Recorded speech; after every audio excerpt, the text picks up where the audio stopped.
পেটের যে সমস্যা, পেটে কিন্তু অনেকগুলো অর্গান আছে। আমি ওভারঅল যদি বলি, আপনার পেটের মধ্যে কোলন ক্যান্সার হওয়ার ঝুঁকিতে আছেন, আপনি কীভাবে বুঝবেন? কোলন ক্যান্সার হোক, স্টোমাক ক্যান্সার হোক, এটা ঝুঁকিতে আপনি আছেন কীভাবে বুঝবেন?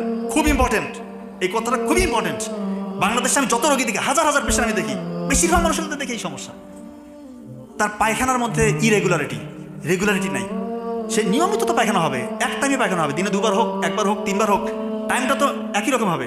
কিন্তু অনেকে বলতেছেন আমার পায়খানার টাইম ওলটপালট, আজকে একবার করছি, কালকে 5 বার, তারপর 3 দিনও কোনো খোঁজখবর নাই। পায়খানার বেগ আসে না ঠিক মতো, পায়খানা গিয়ে বসে থাকতে হয়, টয়লেটে গিয়ে আমাকে বসে থাকতে হয়, অনেকক্ষণ চাপ দিতে হয়। এটা তার মানে বুঝতে হবে তার কোলন ক্যান্সার ঝুঁকির মধ্যে আছে। অনেকের পায়খানার রাস্তার সাথে রক্ত যায়, এটা নর্মালি পাইলস থেকে হয়, কিন্তু দীর্ঘদিন যদি রক্ত যায় আপনার কিন্তু সমস্যা থাকার সম্ভাবনা বেশি। আপনি এটাকে ইগনোর করবেন না। পেটের এনভায়রনমেন্ট ভালো রাখার জন্য আমি বলতেছি লাল চালের ভাত খাবেন। লাল চালের ভাত খেতে হবে আপনাকে। লাল চালের ভাত খাবেন, খাবারগুলো অনেকক্ষণ চিবিয়ে খাবেন, সকালবেলা উঠে খালি পেটে অবশ্যই পানি পান করবেন, এবং সম্ভব হলে টক দই খাবেন অন্তত সপ্তাহে 2-3 দিন। টক দই খেলে পেটের এনভায়রনমেন্টের জন্য এটা খুবই ভালো। আর একটা সমস্যা হয়, আমি দেখি বেশিরভাগ মানুষকে, যে কৃমিনাশক ওষুধ খেতে চায় না। কৃমিনাশক ওষুধ খেতে চায় না। 6 মাস অন্তর অন্তর আপনার কৃমিনাশক ওষুধ খেতেই হবে, কারণ কৃমি আপনার পেটের মধ্যে আসেই। আপনি কৃমিনাশক ওষুধ খান নাই মানে কৃমি আপনার শরীরে, আপনি যত খাবার খাচ্ছেন এই পুষ্টিটা কৃমি খেয়ে ফেলতেছে, আপনার শরীরে পুষ্টি লাগতেছে না। হয়তো আপনার স্বাস্থ্য ঠিক আছে, কিন্তু আপনার শক্তি নাই, কারণ আপনি কৃমিনাশক ওষুধ খান নাই। এটার কারণে আপনার শরীরের ভিতরে রক্ত সে খেয়ে নেয়, চুষে রক্ত ধীরে ধীরে খেয়ে নেয়। অনেকে দেখবেন অ্যানিমিক, তার রক্ত স্বল্পতা আছে, বিশেষ করে মেয়েদের এটা বেশি হয়। এজন্য বলবো দয়া করে আপনারা অবশ্যই 6 মাস অন্তর অন্তর কৃমিনাশক ওষুধটা খাবেন। বুঝতে পারতেছেন? অনেকে দেখবেন কিডনির যদি সাময়িক কোনো সমস্যা হয়, প্রস্রাবে জ্বালা পড়া আছে না, এরকম অনেকের আছে, প্রস্রাবে জ্বালা পড়া হয়, প্রস্রাবে ছোটোখাটো পাথর হয়। আমি একটা কথা আপনাদেরকে বলি, খুব ইম্পর্টেন্ট। পাথরকুচি পাতা আছে না, পাথরকুচি পাতা, এইটা যদি কেউ 1 চা চামচ করে খেতে পারে, ইনশাল্লাহ 14 দিন যদি সে খায়, আল্লাহ যদি চায়, প্রস্রাবের ইনফেকশন তো দূর হবেই, এবং পর্যাপ্ত পানি পান করতে হবে। তার ছোটোখাটো পাথর, অর্থাৎ 7 মিলিমিটারের কম যদি পাথর থাকে, স্টোন, ইউরিনারি ট্র্যাক্ট ইনফেকশন, সাথে ইউরেটারের মধ্যে আপনার পাথর হয়েছে বা কিডনির মধ্যে ছোটোখাটো পাথর হয়েছে, পাথরটা ওয়াশ আউট হয়ে যাবে, কারণ পাথরকুচি পাথরের মধ্যে লিথোট্রিপটিক ইফেক্ট রয়েছে এটার। অর্থাৎ এটা পাথরটাকে ভিতর থেকে ক্রাশ করতে পারে, ভাঙতে পারে, ভেঙে এটাকে ওয়াশ আউট করে দিবে। সাথে আপনি তো অবশ্যই ডক্টর দেখিয়ে আপনি অ্যান্টিবায়োটিক যেটা দেয় সেটা তো আপনি খেতেই পারেন, অবশ্যই খাবেন, কিন্তু পাথরকুচি পাতার সত্যিকার অর্থে এটা ইফেক্ট রয়েছে। অনেকের দেখেন না বিষ ফোড়া হয় অনেকের। আমি একটা কথা বলছি, একদম সাইন্টিফিক্যালি প্রুভড। পেঁয়াজ আছে না, পেঁয়াজ রস করে ওটা গরম করতে পারেন, অথবা আস্ত পেঁয়াজ গরম করে ওই ফোড়ার মধ্যে একটু কাপড় দিয়ে পেঁচে, মানে যখন কুসুম গরম থাকবে ওইখানে একটু সেক দিবেন দিনে 2 বার করে। দেখবেন ফোড়ার ভিতরে যে ব্যাকটেরিয়াগুলো আছে, স্টাফিলোকক্কাস অরিয়াস, স্ট্রেপ্টোকক্কাস, বিভিন্ন রকমের ব্যাকটেরিয়া, এগুলোকে বের করে দেয়। আর পুষটা যে ভিতরের দিকে বসে থাকে, ও পুষটাকে বাইরের দিকে নিয়ে এসে এটা হচ্ছে মানে ফেটে দিয়ে আপনার ওই অ্যাবসেস যেটা বলতেছি আমরা আমাদের ভাষায় অ্যাবসেস, মানে যেটাকে বিস্ফোরা বলেন, এটা ইনশাল্লাহ খুব দ্রুত নির্মূল হয়ে যাবে। কারণ পেঁয়াজের মধ্যে সালফার কম্পাউন্ডস রয়েছে, এটা অ্যালিসিন একটা উপাদান থাকার কারণে, এবং এটা কিন্তু একই সাথে অ্যান্টিবায়োটিকের মতো একটা রোল প্লে করে। এটা আপনারা করে দেখেন, খুবই ইফেক্টিভ। অনেকের ছোটোখাটো আঁচিল হয়, এটা আপনারা 1/2 চা চামচ রসুনের রস আর সামান্য একটু ভায়োডিন, মানে পভিডিন আয়োডিন সলিউশন, এটা মিক্সড করে কয়েকদিন ওই ছোটো যে আঁচিলগুলো হয় ওইখানে লাগিয়ে রাখবেন। কয়েকদিনের মধ্যে দেখবেন ছোটো আঁচিল হলে এটা চলে যাবে। তো এই মোদ্দা কথা, রাতের বেলা ঘুমটা আগে ঘুমাবেন, ফজরের আগে উঠবেন। আপনারা ফজরের আগে উঠে 2 রাকাত নফল নামাজ পড়বেন, যে কোনো ক্যাটাগরি স্টুডেন্ট হন না কেন ভাই, আল্লাহর কাছে চান, আল্লাহ তাআলা বাড়াই দিবে। অনেকে বলেন আমি সম্পদশালী হতে চাই, টাকা পয়সার মালিক হতে চান না, খুব টাকার দরকার না, সবভাবে টাকার পাহাড় হয়ে যাবে টাকার, শুধু দান করেন। যতটুকু আছে আপনার, আপনি 100 টাকার মালিক, ওইখান থেকে 10 টাকা 20 টাকা দিয়ে দেন, আল্লাহ কোন দিক দিয়ে রিজিক বাড়াই দিবে। মানে কোথা থেকে আসতেছে এত রিজিক? আমি নিজে প্রমাণ, আমি বহুত টাকার মালিক না, কিন্তু আমি আমার স্টেজে, আমার বয়সে আলহামদুলিল্লাহ আল্লাহ তাআলা আমাকে যা দিয়েছে, এটা তো ওপেনলি বলা যায় না, বৈধভাবে যা আমি করেছি আলহামদুলিল্লাহ, শুকরিয়া। আমার বড় ভাইও তাই, আমাদের পরিবারটাই তাই। আপনার দান করেন, গোপনে দান করেন, আর ফজরের আগে উঠে চোখের পানি ফেলেন। এই কথা সব জায়গায় বলি, চোখের পানি ফেলেন। আপনি কি বিপদে আছেন? পৃথিবীতে এমন কোনো বিপদ নেই যেটা আপনার কাটবেন ইনশাল্লাহ। কি বিপদ আপনার? কিসের বিপদ? কি আপনি ছাত্র, চাকরি হচ্ছে না? বড় চাকরি, আমরা তো সর্বোচ্চ চাকরি করি নাকি? বিসিএস ক্যাডার তো নাকি? বাংলাদেশে তো এটাই আপনারা মনে করেন যে এটা আইডল। আমরা এগুলো কিছু মনে করি না, এটা দুনিয়াবি সাফল্য আমাদের কাছে কিছু না। কিন্তু বলতেছি, ডাক্তারিতে চান্স পাইছি, বিসিএস ক্যাডার হয়েছি, আমি হচ্ছে মেধাহীন, অত বেশি মেধা আমার নাই। আমি আল্লাহর সাথে কানেকশন তৈরি করার চেষ্টা করেছি, ফজর আগে উঠেছি, মায়ের দোয়া নিয়েছি, পড়েছি, আল্লাহ তাআলা দিয়ে দিয়েছে। এই যে আপনাদের ভালোবাসা এটা আপস অ্যান্ড ডাউন হয়। মানুষের সম্মান কীভাবে বাড়ে, কীভাবে কমে, সেটা নিয়ে আমি অশ্লীলতার সাথে এটার কোরিলেশন হবে, এটা নিয়ে আমি আলোচনা করবো। তবে আমি যেটা বলছি, আপনার দান করেন।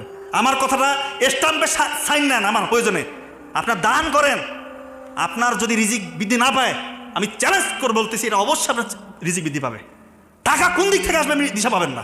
বৈধ টাকা, অবৈধ টাকা না, বৈধ টাকা বলতেছি। আপনি হিসাব মিলাতে পারবেন, আল্লাহর মেকানিজম আলাদা রকমের। আপনার মেকানিজম, আপনি তো আপনার ব্রেইন যতটুকু আছে এতটুকু থেকে চিন্তা করেন, আল্লাহ কোন দিক থেকে দিবে আপনি কোনো হিসাবে মিলাতে পারবেন না। এই জিনিসটা মেনটেন করবেন। আপনি আমাকে বলবেন যে পবিত্র কোরআনে সূরার সংখ্যা কয়টা? আচ্ছা, খুব চমৎকার। আয়াত আছে কতগুলো? 6236। হ্যাঁ, ঠিক আছে। এটা জাস্ট একটু লাগবে আপনাদের, এই কারণে আমি বলছি। আপনি কি কখনো চিন্তা করছেন যে পবিত্র কোরআনে এই যে সূরার পজিশনগুলো, 114টা সূরা, 1 নম্বরে সূরা ফাতিহা, 2 নম্বরে সূরা বাকারা, এইভাবে যে আল্লাহ তাআলা যে সেটিংটা করছে, কেন করলো এটা নিয়ে কি কখনো চিন্তা করছেন? নাকি মনে হয়েছে যেটা এমনি এমনি? কখনোই কিন্তু এমনি এমনি না। একটা সূরাকে আল্লাহ তাআলা কেন দিয়েছে এটা আল্লাহ তাআলাই ভালো জানে। তবে আমি আপনাদেরকে কিছু তথ্য শেয়ার করছি, আপনারা ভেবে দেখতে পারেন যে আসলে এরকম হওয়ার চান্স আছে কি না। সবগুলো সূরা নিয়ে আলোচনা করবো না, জাস্ট অল্প কয়েকটা বিষয় আপনাদেরকে তুলে ধরার চেষ্টা করছি। 5 নম্বর যে সূরার নাম কি কেউ জানেন? সূরা আল মায়েদা। এটার অর্থ হচ্ছে খাদ্য পরিবেশনকারী টেবিল। তো এটার পজিশন 5-এ কেন হলো? 6 না কেন, 10 না কেন, 11 না কেন, বা অন্য কোনো জায়গায় কেন দিল না? খাদ্য পরিবেশনকারী যে টেবিল, এই বিষয়টা নিয়ে আল্লাহ তাআলা এই সূরার 111 থেকে 115 নম্বর আয়াত সংখ্যা 5টা এইখানে আলোচনা করছে। কি করছে? আপনারা সবাই জানেন যে ঈসা আলাইহিস সালামের যে অনুসারী, ওনাদেরকে বলা হয় হাওয়ারি বলা হতো। তো 111 থেকে 115 নম্বর আয়াতে আল্লাহ তাআলা বলতেছে যে হাওয়ারিদেরকে বলা হলো তোমরা আমার এবং আমার রাসূলের উপর ঈমান আনো। তো হাওয়ারি যারা ঈসা আলাইহিস সালামের অনুসারী, তারা বললো হ্যাঁ আমরা ঈমান আনলাম, আপনার এবং আপনার রাসূলের উপর ঈমান আনলাম, আপনি সাক্ষী। কিছুদিন পরেই তারা ঈসা আলাইহিস সালামকে বলতেছেন, এ মরিয়ম পুত্র, তোমার রব, তোমার আল্লাহকে আমাদের জন্য আকাশ থেকে একদম সুস্বাদু খাবার কি পাঠাতে পারবে নাকি? এরকম একটা প্রশ্ন ঈসা আলাইহিস সালামকে করছে। তো ঈসা আলাইহিস সালাম ওনাদেরকে বলতেছেন, তোমরা কি বিশ্বাসী নও? যদি বিশ্বাসী হয়ে থাকো তাহলে আল্লাহর ক্ষমতা, আল্লাহর সামর্থ্য সম্পর্কে তোমরা সচেতন থাকো। এরপর ওরা বলতেছে ঈসা আলাইহিস সালামকে যে আমরা বিশ্বাসী, আমরা বিশ্বাস করি, কিন্তু যদি একটু খাবার আমাদের জন্য পাঠাতো আমরা একটু চিত্ত ভরে খেতাম, আমরা একটু পুলকিত হতাম। আর তুমি যে সত্য বলছো এটার একটা সাক্ষী হয়ে যেতাম আমরা। এটা ঈসা আলাইহিস সালামকে বলতেছে। এরপর ঈসা আলাইহিস সালাম আল্লাহর কাছে দোয়া করলেন যে আল্লাহ আপনি আমাদের জন্য খাবার পাঠান, এটা আমাদের জন্য একটা আনন্দের উৎসবের একটা বলবো যে এটা আমাদের জন্য একটা বিশেষ একটা আনন্দের একটা উপকরণ হবে আপনি যদি আমাদের জন্য আকাশ থেকে খাদ্য পাঠাতে পারেন, এবং এটা আপনার পক্ষ থেকে একটা সত্যের নিদর্শন হবে। আপনি তো সকলকে রিজিক দান করেন, আপনি মহা রিজিক দাতা। আল্লাহ তাআলা বলল ঠিক আছে, আমি তোমাদের জন্য অবশ্যই খাবার পাঠাবো, কিন্তু এরপরও যারা অবিশ্বাস করবে তাদেরকে এমন কঠিন আযাব দিব যেরকম আযাব আমি পৃথিবীর কাউকে দেইনি। আয়াত সংখ্যা 5টা, 111 থেকে 115। খাদ্য পরিবেশনকারী টেবিল নিয়ে এই 5টা আলোচনা, এই 5টা আয়াত। পজিশন কি? সূরার 5 নাম্বার। এখন আপনারা বলতেই পারেন যে এটা একটা নিছক কাকতালীয় ঘটনা। 5টা আয়াতে এই খাদ্য পরিবেশনকারী টেবিল নিয়ে আলোচনা করছে, পজিশন হয়েছে 5। এটা নিছক একটা দুর্ঘটনা বা কাকতালীয় ঘটনা। আর একটু সামনে যাই, 11 নম্বর একটা সূরা আছে, সূরার নাম হুদ। হুদ আলাইহিস সালামের নাম শুনছেন না? হুদ, ওনাকে কোন জাতির কাছে আল্লাহ তাআলা প্রেরণ করেছিল জানেন আপনারা? কোন জাতির কাছে? আদ জাতির কাছে। আদ। তো তারা বিভিন্ন দেব দেবতার পূজা করত। তো এই হুদ যে সূরাটা 11 নম্বর সূরার 50 থেকে 60 নম্বর আয়াত, আয়াত সংখ্যা 11। এই 11টা আয়াতের মধ্যে আল্লাহ তাআলা কি কথা বলতেছেন দেখেন হুদ আলাইহিস সালামকে নিয়ে। যে হুদ আলাইহিস সালাম যখন দেখলো যে তার যেখানে ওনাকে প্রেরণ করা হয়েছে ওনার ভাইয়েরা দেব দেবতার পূজা করতেছে, তখন উনি ওনাদেরকে বলতেছে যে তোমরা এক আল্লাহর উপাসনা করো, আল্লাহ ছাড়া কেউ নাই, এক আল্লাহ ছাড়া অন্য কারো তোমরা শিরক করিও না, দেব দেবতার পূজা ছেড়ে দাও, এগুলো কথা বলতেছে ওনাদেরকে।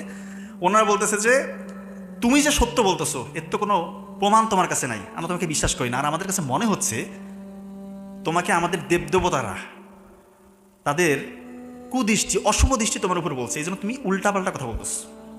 এই কথা বলতেছে হুদ আলাইহিস সালামকে। তো উনি বললো যে দেখো ভাইয়েরা, আমি নির্ভর করি এক আল্লাহর উপর, যার আওতাধীন নয় এরকম একটা প্রাণীও নাই। সকল প্রাণী আমরা সেই আল্লাহর আওতাধীন। আমি তোমাদেরকে আল্লাহর যে দাওয়াত সেটা পৌঁছে দিয়েছি, এরপর যদি তোমরা এটাকে প্রত্যাখ্যান করো, হয়তো আল্লাহ তাআলা অন্য কোনো জাতিকে তোমাদের স্থলাভিষিক্ত করবেন। ওই জাতি কিন্তু অনেক শক্তিশালী ছিল, আদ জাতি অনেক শক্তিশালী, খুবই পাওয়ারফুল, পাহাড় কেটে তারা সাম্রাজ্য তৈরি করতো, খুবই পাওয়ারফুল।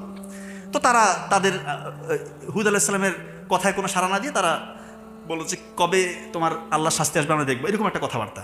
এরপরে তো আল্লাহ তাআলা ওই জাতিকে একদম ধ্বংস করে দিয়েছিল। আয়াত সংখ্যা কিন্তু 11টা, 50 থেকে 60, 11টা আয়াতে এই কথাগুলো আসছে হুদ আলাইহিস সালামকে নিয়ে। পজিশন কত? সূরার পজিশন কত? 11। আয়াত কটা আসছে? 11। সূরাল মায়েদার পজিশন 5, খাদ্য পরিবেশনকারী টেবিল, মায়েদা অর্থাৎ খাদ্য পরিবেশনকারী টেবিল। আয়াত সংখ্যা 5, 11 থেকে 111 থেকে 115। আর এখানে 50 থেকে 60, 11টা আয়াত, 11 নম্বর পজিশনে হুদ যে সূরা সেটাকে আল্লাহ তাআলা নাজিল করলো, অবস্থান দিল। আর একটু সামনে আগে, তাহলে হয়তো আপনাদের কনসেপশনটা আর একটু ক্লিয়ার হবে। 18 নম্বর একটা সূরা আছে, সূরার নাম কি? সূরা কাহাফ। আপনারা দেখবেন কাহাফ অর্থ গুহাবাসী, গুহাবাসী যুবক, তাদের ঘটনা আল্লাহ তাআলা এখানে একদম নাজিল করছে 9 থেকে 26। 9 থেকে 26 নম্বর আয়াতে ঠিক গুহাবাসী যুবকদের ঘটনা বলা আছে। ঠিক 18টা আয়াত, 18টা আয়াতে আল্লাহ তাআলা গুহাবাসী যুবকদের ঘটনা বললো, পজিশন ঠিক 18।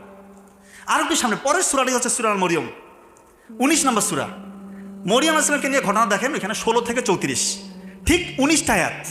মানে এগুলোকে আপনাদের কাছে মনে হচ্ছে কাকতালীয় ঘটনা।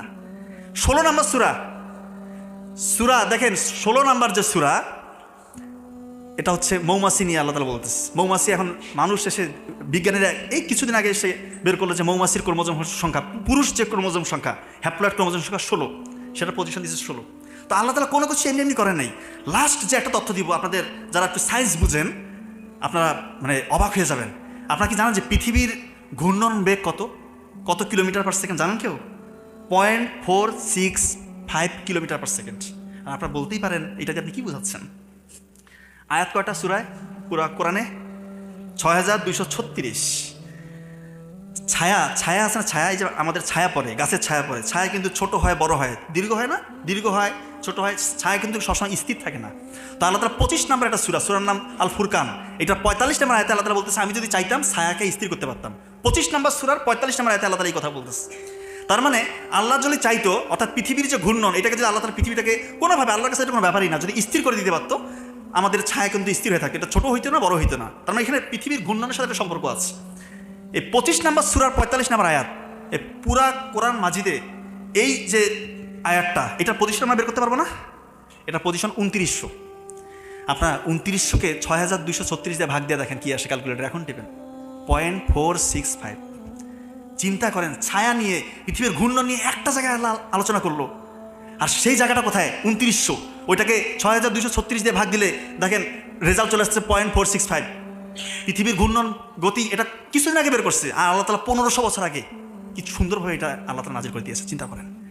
আবার বস্তু এবং ছায়ার তারা স্থির হয় একটা কোণে, 45 ডিগ্রি কোণে। অন্য কোনো কোণে বস্তু এবং ছায়া সমান হয়ে যায় না, একটা মাত্র কোণ, 45 ডিগ্রি কোণ। আর আল্লাহ তাআলা আয়াতটা নাজিল করছে একদম 45 নম্বর আয়াতে।